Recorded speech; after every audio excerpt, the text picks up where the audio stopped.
I kept every envelope exactly the way she gave it to me, sealed, labeled, and never questioned. Month after month, year after year, she'd press it into my hand without a word. Just that same steady look, like she expected me to understand something I didn't. My wife told me not to ask, said it was just how her mother was. So I played along, tucked them away in a drawer and let 16 years pass like it was nothing. But the morning after we buried her, I sat alone at the kitchen table, spread all of them out in front of me, and realized something didn't add up. Because whatever she'd been leaving me all those years, she never once trusted her own daughter to see it. Her name was Margaret, and she wasn't an easy woman to love.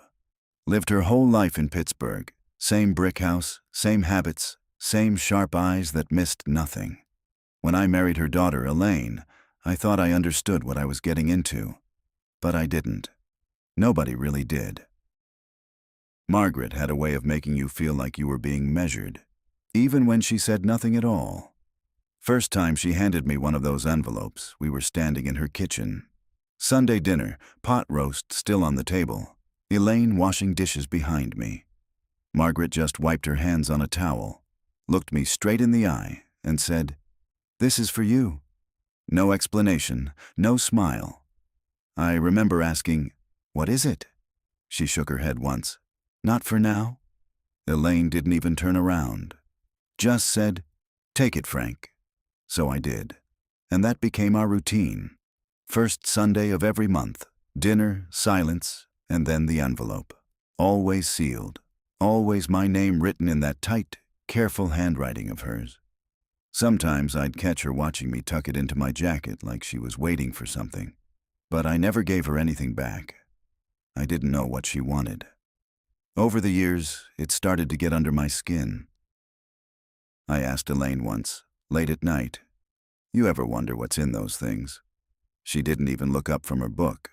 "No." "That doesn't bother you?" "No," she said, a little sharper that time. "It's between you and her." Between me and her, that never sat right.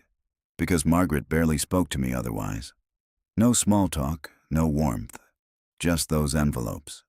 Like that was the only language she trusted. And the strange part was, she never missed a month. Not when she got sick the first time. Not when Elaine and I nearly split up one winter after a bad fight that lasted weeks. Not even when she could barely walk without that cane. Always the envelope. By year 10, I stopped asking questions altogether. By year 15, I started dreading them. And now she was gone. I reached for the first envelope in the pile, the oldest one. Edges worn soft from time. My name still there in her handwriting, steady as ever. My hands didn't feel quite right as I held it. Like I already knew, whatever was inside, it wasn't going to leave things the way they were. I broke the seal, and the moment I unfolded that first piece of paper, I understood why she never wanted Elaine to see.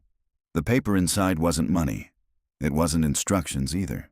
It was a single page, typed, not handwritten, like she didn't trust her own hand to say it. At the top, it said a date, 16 years ago, and underneath that, it said, "Frank, today you lied to my daughter." I sat back in that chair like something had hit me in the chest. I read it again, slower this time. She wrote about a night I hadn't thought about in years, a job I'd lost and never told Elaine the truth about. I'd said the company downsized, said it wasn't my fault. But Margaret, she knew. She wrote the name of the man who fired me, wrote the exact reason. Carelessness, he called it. My hands started to shake a little. At the bottom of the page, there was one more line. "I will not tell her, but I will remember." I stared at that sentence for a long time, longer than I'd like to admit. 16 years ago. That was the beginning. I looked at the pile again. All those envelopes lined up neat across the table. One for every month since then. I didn't want to open the next one, but I did. Second envelope, same format, a date, a single page. "Frank, today you raised your voice at my daughter over something small. She apologized. You did not." I felt my jaw tighten. I could see it too, clear as day. Kitchen again. Elaine standing there, shoulders pulled in, trying to keep the peace. And me, tired, irritated, taking it out on her like it was nothing. I exhaled slow, but it didn't help. At the bottom, the same line. I will not tell her, but I will remember. By the third envelope, I already knew what I was going to find, and that somehow made it worse. Month after month, page after page. Every mistake I ever thought had disappeared into the past. It was all there. The time I forgot Elaine's birthday and blamed it on work. The night I came home late and didn't explain where I'd been. The quiet stretches where I stopped listening to her altogether. Margaret had seen all of it, and she'd written it down. Not once confronting me, not once warning me, just documenting it like a record that only I was meant to face one day. I don't know how long I sat there reading. The kitchen clock kept ticking, slow, steady. Same rhythm it had for years. But everything felt different now, heavier. About halfway through the stack, I had to stop. I pushed the papers away, stood up, walked to the sink, and just stood there with my hands braced against the counter. I remember saying out loud, "What was she doing?" Because this wasn't just memory. This was something else. It wasn't forgiveness. It wasn't punishment either. Not exactly. It felt like she'd been building something, month by month, and I hadn't even known I was part of it. I went back to the table, picked up another envelope. This one was thicker. That alone made my stomach turn. I opened it slower than the rest. Inside wasn't just one page. There were 3, and the first line on the top sheet read, "Frank, today was the first time I considered telling her everything." I stared at that first line longer than I should have. Frank, today was the first time I considered telling her everything. My chest felt tight, like the air in that kitchen had gone thin all of a sudden. I sat back down slowly, careful, like if I moved too fast, something might break. There were 3 pages, clipped together neat and straight. Margaret was always precise like that. The first page described a night I remembered all too well, even before I finished reading it. Elaine had been crying in the bedroom. Quiet crying, the kind she tried to hide. And me, sitting in the living room pretending not to hear it. Margaret wrote that she stood in the hallway that night, said she heard everything, every word. Every silence.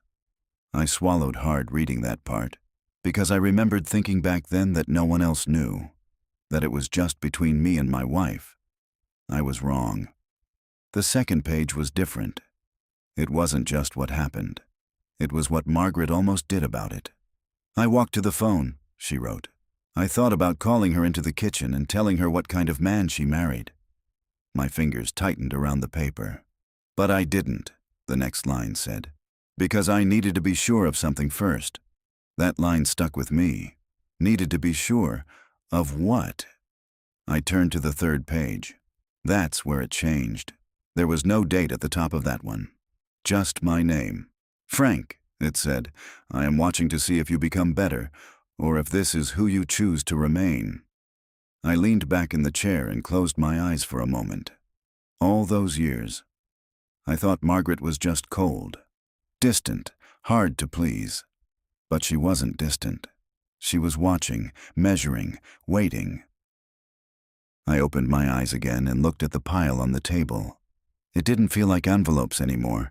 It felt like evidence. A record of a man I used to be. Or maybe still was. I kept going. The next few envelopes came quicker. My hands moved faster now, even though I didn't feel ready for any of it. Each one hit a little harder than the last. Not because the things were bigger, but because they were smaller. Moments I'd forgotten completely. The time Elaine asked me to sit with her on the porch and I told her I was too busy. Then spent an hour watching television. The way I'd dismiss her stories, cut her off mid-sentence without even realizing it. Margaret saw all of that, wrote it down, month after month. And then, something shifted. I opened an envelope from about 8 years ago. The paper inside felt the same. But the words, they weren't. Frank, today you came home early. She didn't expect it. You brought her flowers. She smiled in a way I haven't seen in years. I blinked, reading it again. There was no accusation, no quiet threat, just observation. At the bottom, the line had changed.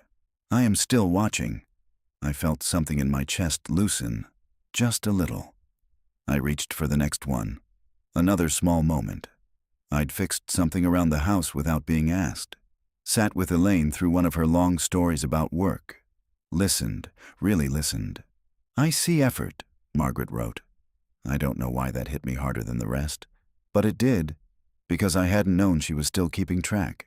I thought, somewhere along the line, I'd stopped being judged. Turns out, I'd just stopped noticing. But then I picked up another envelope, one closer to the present, and the moment I saw the date, my stomach dropped. Because I remembered exactly what happened that month, and I wasn't proud of it, not even close. I opened it anyway, and the first line made my hands go cold. Frank, I was wrong about you. I read that line 3 times before I could bring myself to go any further. Frank, I was wrong about you. For a second, just a second, I thought maybe this was it. Maybe this was where it turned. Maybe all those years of quiet judgment had finally shifted into something like approval. But Margaret didn't write like that. She never gave anything away that easy. I kept reading. Frank, I believed you were changing for her. I believed your efforts were becoming something steady. Today showed me I misunderstood. My throat went dry. I didn't need to read the rest to know what it was about, but I did anyway. That month, I'd lost my temper again. Not loud, not explosive, just cold, dismissive, the kind that leaves a mark without raising your voice. Elaine had tried to talk to me about something that mattered to her, and I shut it down like it was nothing. I remember the look on her face now, more clearly than I want to. Margaret wrote every part of it. Not just what I said, but how Elaine stood there afterward, how she didn't argue. Didn't push back, just went quiet. That part sat heavy in my chest. At the bottom of the page, the line had changed again. I am running out of patience. I let the paper fall onto the table. For the first time that morning, I didn't reach for the next envelope right away. I just sat there, staring at that pile like it might say something on its own. 16 years.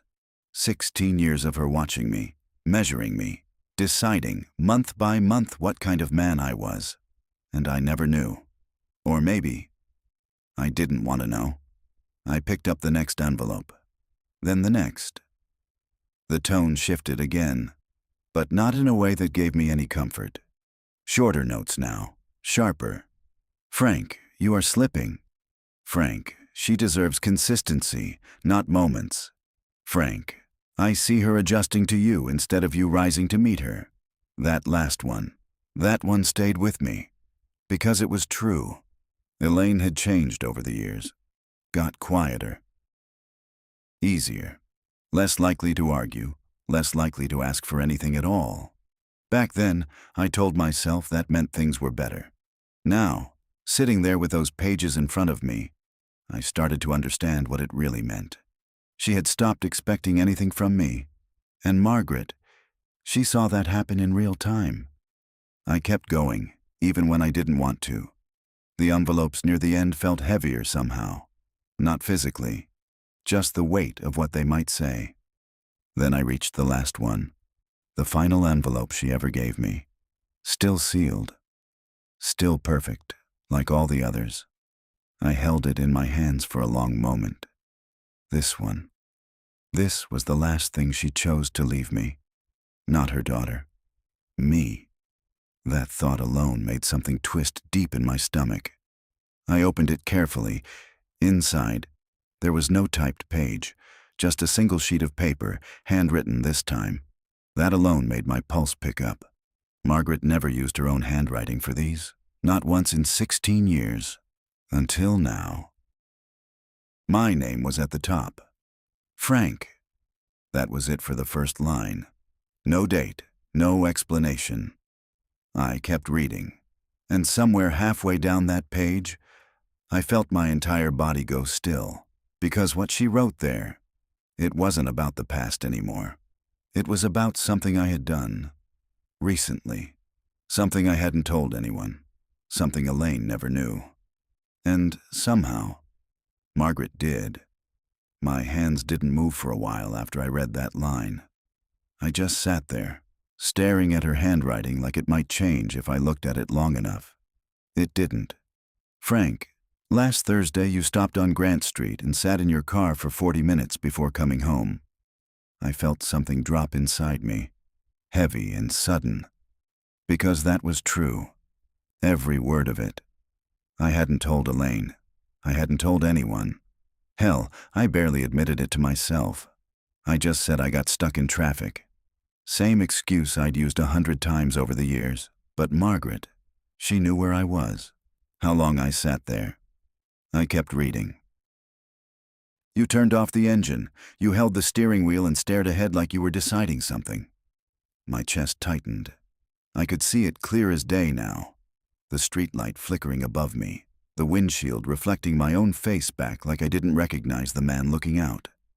I remember thinking, just for a moment, what it would be like not to go home at all. Margaret wrote it plain. You were not delayed, you were hesitating. My hand trembled just enough for the paper to shake. And then came the part that made it worse. You did not go somewhere else. You did not betray her in the way most men do, but you stood at the edge of a different kind of leaving, and that matters just as much. I closed my eyes for a second, but it didn't help, because she was right. I hadn't cheated, I hadn't walked out, but I'd thought about it, felt it, that quiet pull away from everything I'd built, and I never told a soul, except somehow, she knew. I kept going, slower now. I followed you that day. That line made my breath catch. Followed me, 82 years old, and she'd gotten in her car and watched me sit there, wrestling with something I didn't even have the guts to name out loud. I stayed back far enough that you wouldn't see me. I needed to understand the man I was leaving my daughter with. I swallowed hard. This wasn't just observation anymore. This was judgment. Final judgment. I saw you sit there, Frank. I saw you almost choose absence over responsibility. And then I saw you start the car and go home. My grip tightened, because that was the truth of it. I did go home. I walked through that front door like nothing had happened. Kissed Elaine on the cheek. Asked her how her day was, like I hadn't just spent 40 minutes deciding whether I wanted that life anymore. Margaret saw both sides of it, the weakness and the choice. At the bottom of the page, there was no familiar line. No, I will remember. No, I am watching. Just this. I know now exactly who you are. I sat there, frozen, staring at those words.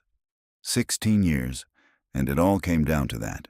Not who I pretended to be, not who I thought I was becoming, but who I actually was, when nobody else was looking. I let the paper fall to the table. There was one envelope left. I hadn't even noticed it at first, tucked slightly apart from the others. No label, no name, just sealed, like the rest. My stomach turned as I reached for it, because if everything else had been leading here, then whatever was inside that last envelope, that was the part she never wrote while she was alive. I didn't open it right away. I just held it there in my hands, turning it over once, twice. No name, no date. Nothing to tell me when she'd written it or why she kept it separate from the rest. That alone made it different. Everything Margaret did had a place, a system. 16 years of it, neat and ordered. But this one sat outside of all that, like it didn't belong with the others. Or maybe it was never meant to be part of the same story. I ran my thumb along the edge of the seal. It felt newer somehow. The paper wasn't worn like the others. No soft corners, No fading. Recent. That thought settled heavy in my chest. I broke it open. Inside, there was only one page. Handwritten again. My name at the top. Frank. I waited for the rest to come.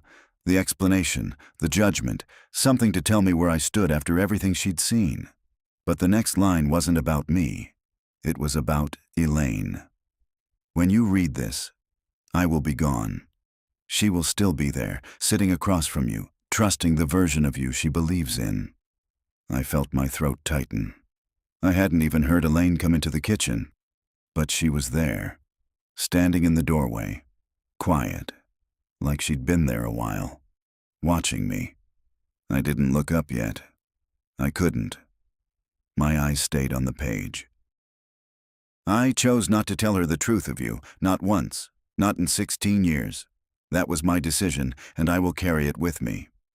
The room felt smaller, heavier. Behind me, I heard the faint sound of a chair shifting. Elaine stepping closer, slow and uncertain. "Frank," she said, soft. I kept reading. I did not stay silent for your sake. I stayed silent for hers, because I needed to see if the man she loved would ever become the man she deserved, without being forced into it. My hand trembled slightly. I watched you fail. I watched you try. I watched you almost leave. And in the end, I understood something I did not expect. I finally lifted my head, just a little. Elaine was standing there, eyes moving between me and the papers spread across the table. Confused, worried, still trusting. I looked back down. The truth is not in what you almost did, Frank. It is in what you chose, when you believed no one would ever know. I swallowed hard. And now you do know that I knew. The last line sat alone at the bottom of the page. No signature, no final judgment. Just this.